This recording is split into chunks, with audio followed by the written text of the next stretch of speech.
5월 16일 월요일 고린도전서 7장 25절로 40절까지 말씀입니다. 처녀에 대하여는 내가 주께 받은 계명이 없으되 주의 자비하심을 받아서 충성스러운 자가 된 내가 의견을 말하노니 내 생각에는 이것이 좋으니 곧 임박한 환난으로 말미암아 사람이 그냥 지내는 것이 좋으니라. 내가 아내에게 매였느냐 노이기를 구하지 말며 아내에게서 노였느냐 아내를 구하지 말라. 그러나 장가가도 죄짓는 것이 아니요 처녀가 시집가도 죄짓는 것이 아니로되 이런 이들은 육신의 고난이 있으리니 나는 너희를 아끼노라. 형제들아 내가 이 말을 하노니 그때가 단축하여진 고로 이후부터 안에 있는 자들은 없는 자같이 하며 우는 자들은 울지 않는 자같이 하며 기쁜 자들은 기쁘지 않은 자같이 하며 매매하는 자들은 없는 자같이 하며 세상 물건을 쓰는 자들은 다 쓰지 못하는 자같이 하라. 이 세상의 외형은 지나감이니라. 너희가 염려 없기를 원하노라. 장가가지 않은 자는 주의를 염려하여 어찌하여 주를 기쁘시게 할까 하되 장가가는 자는 세상 일을 염려하여 어찌하여 아내를 기쁘게 할까 하여 마음이 갈라지며 시집가지 않는 자와 처녀는 주의를 염려하여 몸과 영을 다 거룩하게 하려 하되 시집간 자는 세상 일을 염려하여 어찌하여 남편을 기쁘게 할까 하느니라. 내가 이것을 말함은 너희의 유익을 위함이요 너희에게 올무를 놓으려 함이 아니니 오직 너희로 하여금 이치에 합당하게 하여 흐트러짐 없이 주를 섬기게 하려 함이라.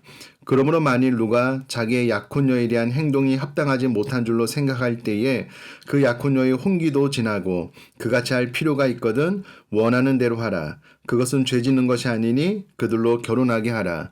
그러나 그가 마음을 정하고 또 부득이한 한 일도 없고 자기 뜻대로 할 권리가 있어서 그 약혼녀를 그대로 두기로 하여도 잘하는 것이니라. 그러므로 결혼하는 자도 잘하거니와 결혼하지 아니하는 자는 더 잘하는 것이니라. 아내는 그 남편이 살아있는 동안에 매여 있다가 남편이 죽으면 자유로워 자기 뜻대로 시집갈 것이나 주 안에서만 할 것이니라. 그러나 내 뜻에는 그냥 지내는 것이 더욱 복이 있으리로다. 나도 또한 하나님의 영을 받은 줄로 생각하노라. 아멘.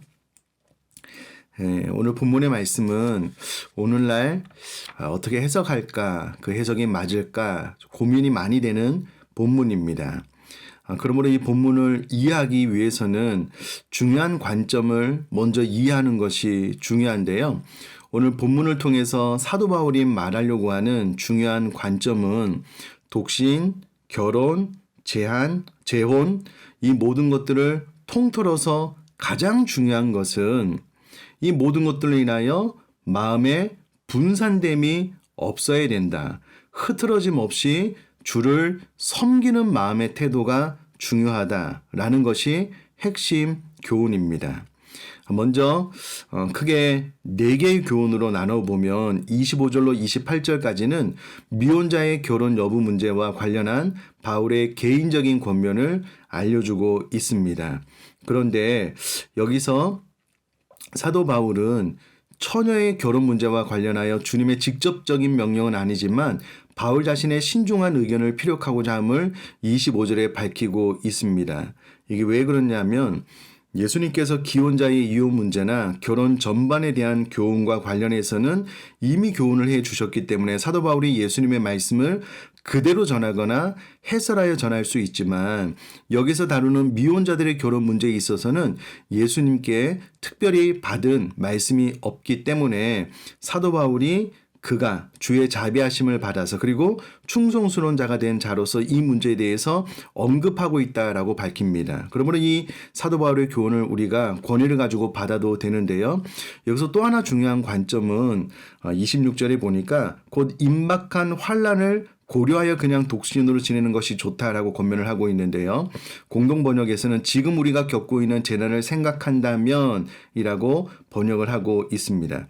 바울은 현재 그들이 고난을 당하고 있으며 뿐만 아니라 종말론적 재난을 곧 당하게 될 것이므로 결혼하여 가족에게 마음이 나누이는 것보다는 그냥 독신으로 지내는 것이 좋다라고 권면을 하고 있습니다. 27절에 보면 기혼자는 독신 생활을 구하지 말고 미혼자는 결혼 생활을 구하지 말라고 함으로써 결혼 문제 자체에 지나치게 연연하지 말라라는 것을 교훈해 줍니다. 그러면 결혼이 죄냐? 아닙니다. 28절 전반부에 보면 결혼 자체가 죄는 분명히 아니다라고 이야기를 합니다. 다만 임박한 종말을 고려할 때에 결혼 생활의 책임과 의무로 인해서 육신의 고난이 가중될 것을 염려하는 자신의 마음을 밝히고 있습니다. 두 번째 29절로 31절 말씀을 보면 결혼 문제를 중심으로 살펴본 종말이 임박한 때를 살아가는 성도의 자세에 대해서 이야기를 해주고 있는데요. 압축해서 이야기를 하면 주의 재림이 가까워 왔다라는 겁니다. 그러므로 가정에 최선을 다하라는 거예요. 그러나 주님께 더 최선을 다해야 된다. 가족에게 최선을 다하는 것은 당연하다. 그러나 하나님의 일에 최선을 다하는 것은 더 우선순위에 있어야 된다라고 이야기를 해주고 있습니다. 세 번째 교훈은 32절로 35절까지 말씀인데요. 주를 섬김에 있어 독신의 유익성에 대한 설명입니다. 저는 결혼 전에 이 말씀을 하나님의 음성으로 들었는데요. 어떻게 이해를 했냐면 결혼을 하게 되면 아내와 남편을 기쁘게 해주기 위해서 또 가족을 부양하기 위해서 많은 생각, 에너지가 들어가므로 주님만을 생각하는 우리들의 마음에 갈라짐이 있게 됩니다. 이것은 어찌할 수 없는 바입니다.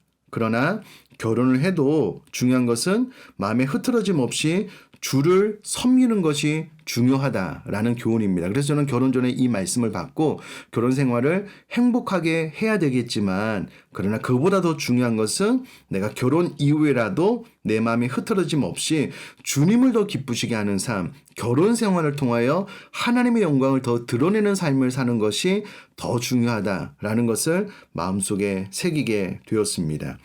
자, 우리가 이 부분에 대해서 이렇게 생각을 하시면 좋겠습니다.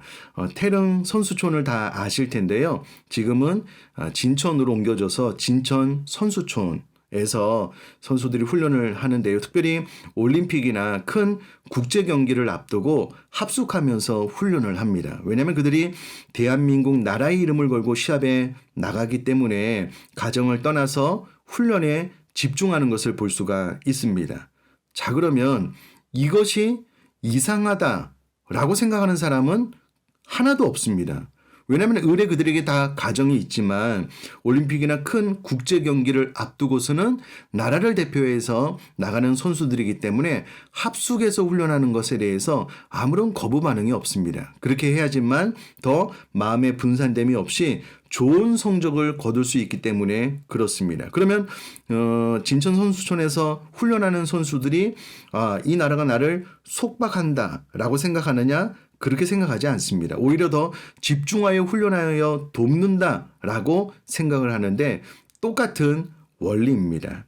결혼을 하면 마음이 분산될 수밖에 없는데 중요한 것은 독신으로 있던 결혼을 하든 마음의 분산됨이 없이 주님을 향한 마음이 우리들의 신앙생활의 우선순위에 놓여야 된다라고 사도 바울이 교훈을 해주고 있다라고 생각을 하시면 되겠습니다.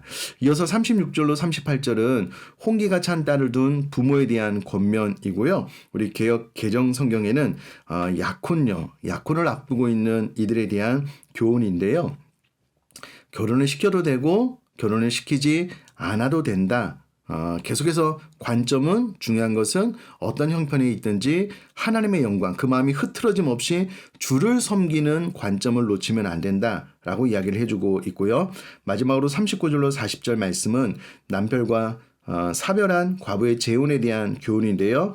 핵심적인 것은 남편과 사별한 과부는 재혼할 수 있습니다. 그러나 주 안에서만 곧 성도와만 하라라고 권면을 해주고 있습니다. 이것은 사별한 과부가 재혼할 때뿐만 아니라 믿는 사람들은 반드시 믿는 자와 결혼해야 된다고 성경에서 권면하고 있기 때문에 같은 맥락이다라고 생각을 하시면 되겠습니다. 이런저런 케이스가 있지만 앞서 말씀드렸다시피 핵심적인 것은 그가 독신으로 있든 결혼을 하든 재혼을 하든 늘 그 마음속에서 마음의 분산됨이 없이 하나님께 집중하여 하나님께 영광 올려드리는 삶을 살게 되는 것이 중요하고 늘 우리들의 신앙생활에 우선순위에 있어야 된다라고 사도 바울이 이와 같은 관점에서 권면해 주고 있다는 것을 기억하고 우리가 독신으로 살든 결혼을 해서 살든 어떤 모양으로 살든 하나님의 영광을 먼저 구할 수 있는 저와 여러분 될 수 있기를 주님의 이름으로 축복합니다. 살아계신 하나님 아버지, 오늘 본문 말씀을 통하여서 저희들이 독신으로 있든 결혼 생활을 하든 그 무엇보다 가장 중요한 것은 흐트러짐 없이 주를 섬기는 하나님의 영광을 구하는 삶임을 기억하고 우리가 어떤 형편에 있든 이 우선순위를 놓치지 말고 우리가 각 가정에 최선을 다해야 되겠지만 그러나 그거보다 더 중요한 것은 가정을 통하여 하나님의 영광을 구하는 우리 모두가 되어질 수 있도록 은혜를 허락하여 주옵소서. 감사드리며 예수님의 이름으로 기도드립니다. 아멘.